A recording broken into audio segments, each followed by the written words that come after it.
No, it's the cryo lady here again. So I'm going to talk more about the failings of the system. Little Jessica Randall, now she would have been celebrating her 20th birthday, 21st birthday actually. And just think, she had a lifetime of possibilities taken away from her by her sadistic father.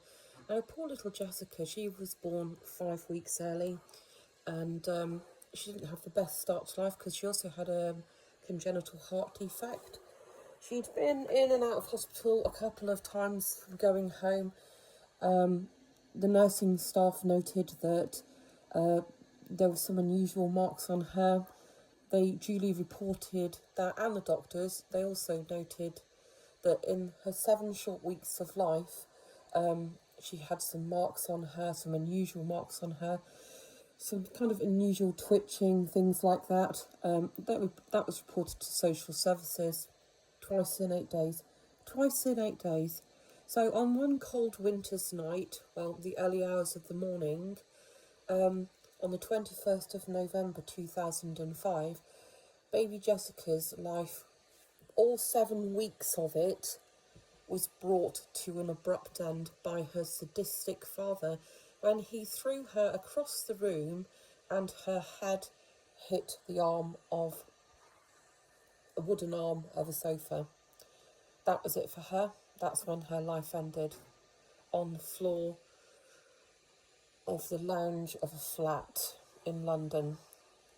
Now, 4 days before she died, 4 days before she died, she'd been visited by a health visitor who had apparently examined her and could find absolutely nothing wrong with her, which is really strange because when she had her post-mortem, or autopsy, if you want to call it, wherever you are, they discovered multiple old injuries, bruising.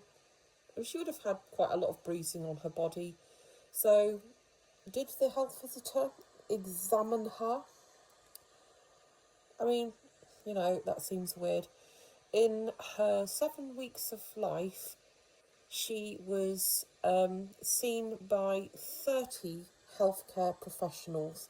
Now, when Adam Randall, her sadistic father, he admitted to abusing her in a predatory way, in the way that a paedophile would abuse a child, and just sadistic torture.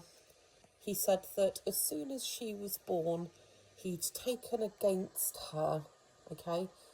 Now, I will just say that this guy was not mentally ill. He wasn't mentally ill, okay? And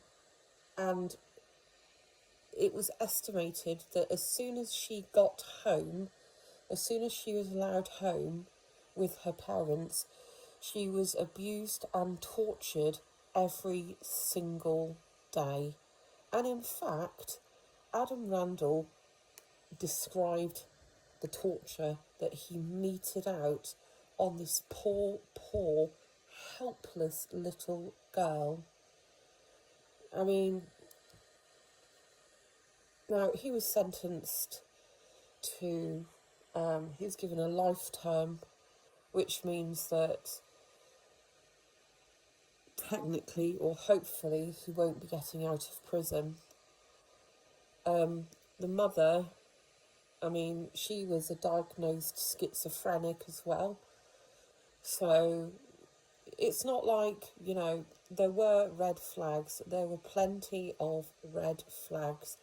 And yet, again, and we've seen this happen so many times, they were allowed to keep this child, and this child, because of that, died.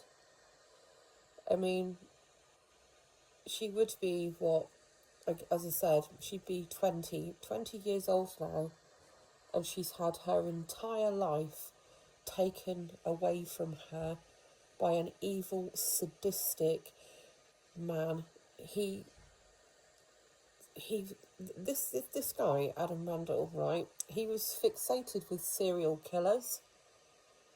He was fixated with sadism, i.e. inflicting pain on other people and other things.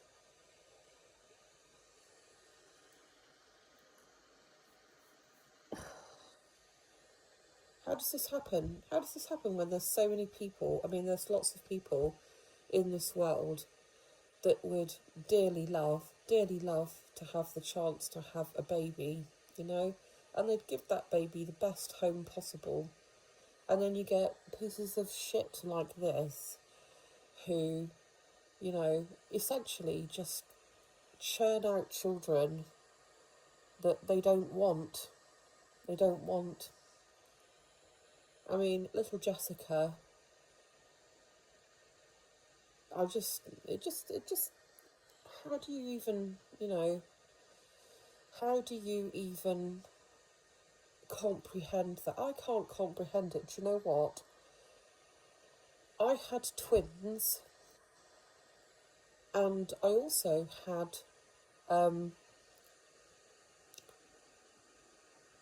a toddler who was, I think he was just a year old. He was just about a year older. He was about a year old when they were born. So I had 3 children under the age of 18 months. And did I ever break? No, I didn't. I didn't. Not to mention I was working at the same point as well. And you get a couple that have 1 kid and they can't deal with it. They can't cope. So what do? They just resort to violence. And you hear the story over and over and over again. You know, you'll hear like some waste of space, or maybe a couple, you know, 2 waste of space people churn out a child, can't cope with it, can't cope with a baby crying, because guess what? Breaking news, babies cry. They do cry, and they cry for a reason, okay? And that's because they need something, and they need you to look after them, because they can't look after themselves. But you know, there's just so many people that take joy in doing this kind of thing. This guy actually took pleasure, you know. He abused his child, a 7-week-old baby girl, being subjected to predatory abuse and also physical abuse and torture. I mean, torturing a baby. What the actual heck is that about? I mean, do you know what? All I know is that when that guy got to prison, his time in prison will not have been present. If he thought he was a tough nut, if he thought he was hard, got news for you. Other prisoners don't like people like you, Mr. Randall. They do not. Not at all. Anyway, there you go.